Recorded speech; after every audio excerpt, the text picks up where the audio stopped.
No vídeo de hoje a gente vai mostrar para vocês uma isca de fogo que vai pegar fogo até embaixo de chuva. Mas será que isso é possível? Vamos descobrir junto aqui. Vou procurar um lugar legal e a gente vai tentar fazer um fogo inusitado aqui, ó. Tá chovendo bastante e a gente vai tentar fazer aqui fogo embaixo de chuva. Será que isso é possível? Vamos tentar. Vem comigo, acompanha comigo aqui que a gente vai fazer de uma forma hoje bem inusitada. Pessoal, o áudio deve estar ruim. Se estiver muito ruim, eu vou colocar uma legenda para tentar facilitar.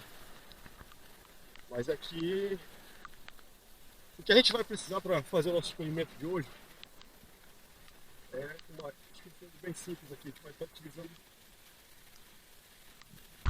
isso aqui, ó. Cola de tudo. Vamos dar uma olhada. A gente pode observar que está bem molhado. E mesmo assim, está bem molhado. Mas mesmo assim a gente vai tentar incendiar isso aqui.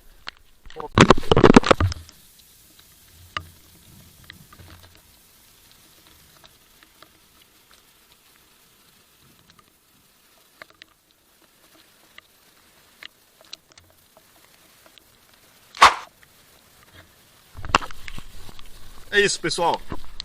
Como vocês podem ver, até embaixo de chuva a gente consegue fazer fogo. Tem uma boa isca. Isso aqui é uma prova de que eu consigo iniciar uma fogueira sem uma situação de sobrevivência embaixo de chuva. Se você gostou desse conteúdo, se você se interessa por esse tipo de assunto, eu peço que você se inscreva no canal e dê uma força pra gente, compartilhe esse conteúdo com mais pessoas. A gente vai estar continuando dando dicas aqui. No próximo vídeo você vai ver uma interessante dica sobre isca de fogo.